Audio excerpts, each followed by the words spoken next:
What if everyone around you said you would fail, and the only person who believed in you was you, not your family, not your friends, not your teachers, just you? Would you still keep going? This is the story of a boy who did exactly that. And what happened next changed everything. His name was Aryan.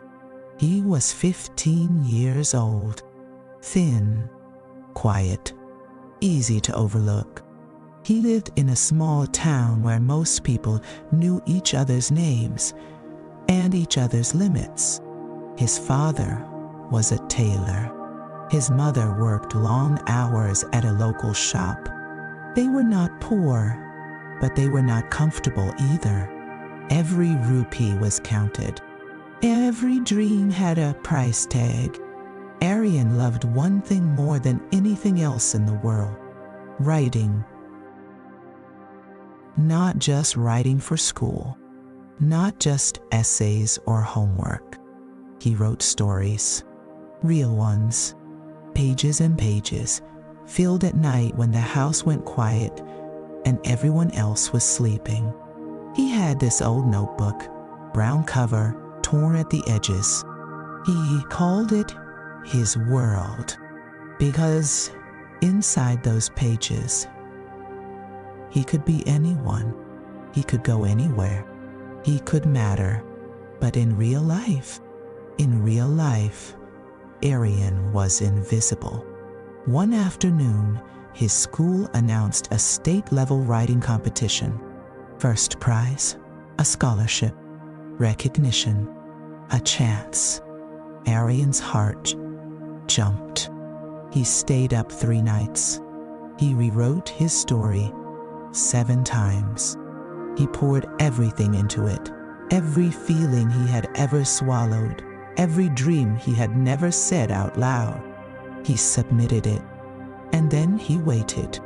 But while he waited, the world around him started talking. His cousin laughed. "You? A writing competition? Be serious, Aryan." A classmate shrugged. "Only the rich kids with tutors win those things." Even his father, not out of cruelty, but out of fear, sat him down one evening and said softly, "Son, don't get your hopes too high. We can't afford disappointment." That sentence stayed with Aryan. We can't afford disappointment. He sat on the rooftop that night, looking at the sky, and for the first time, a small voice inside him whispered, "Maybe they're right. Maybe he was foolish. Maybe this was too big. Maybe boys like him didn't win things like this." He almost believed it. Almost. But then he opened his notebook and he read what he had written. He read his own words. And something inside him quietly said, "No, this is real. This matters." He didn't tell anyone. He didn't argue. He didn't try to convince a single person. He just kept going. The results were announced 3 weeks later. Aryan was not in class when the list went up on the school board. He was in the library, writing again. A friend ran in, breathless. "Aryan, come." Now, he walked to the board slowly. His hands were cold. His chest felt tight. He looked at the list. 3rd place, 2nd place, 1st place. His name, Aryan. He stood there for a long moment. He didn't shout. He didn't jump. He just breathed. Because in that breath was everything. Every sleepless night, every laugh he had swallowed, every time someone told him to be realistic, every time he chose the notebook over the doubt. Later that evening, he called his father. His father went silent on the phone for a few seconds. Then Aryan heard something he had never heard before. His father crying, not from sadness, from pride. "I'm sorry," his father whispered. "I should have believed you." Aryan held the phone tightly and said, "It's okay, Papa. I believed enough for both of us." That moment, right there, is the whole story. Not the prize, not the scholarship, not the applause. The moment a boy realized that belief doesn't need permission. You don't need everyone to agree with your dream before you start chasing it. You don't need your family to clap before you take the first step. You don't need the world to believe in you before you believe in yourself.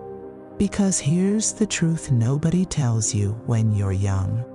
Most people who ever changed their life started alone. They started with doubt all around them.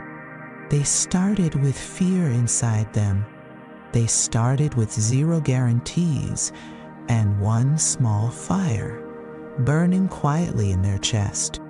And they protected that fire, even when the wind came, even when people laughed, even when the silence of the night made them question everything.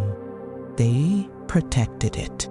Aryan wasn't special because he was gifted. He was special because he refused to stop.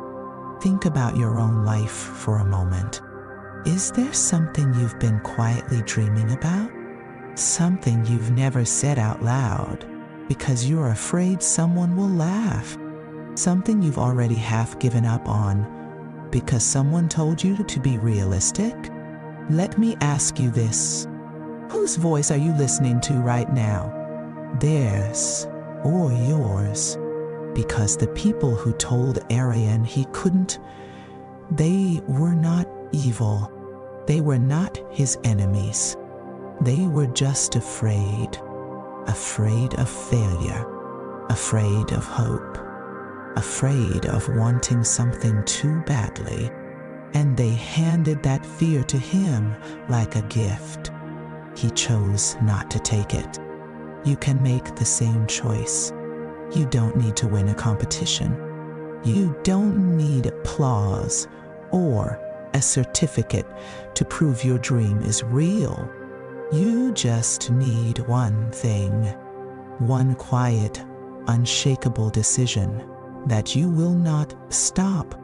Not today, not tomorrow, not because someone doubted you, not even because you doubted yourself. The boy in this story wasn't born with courage.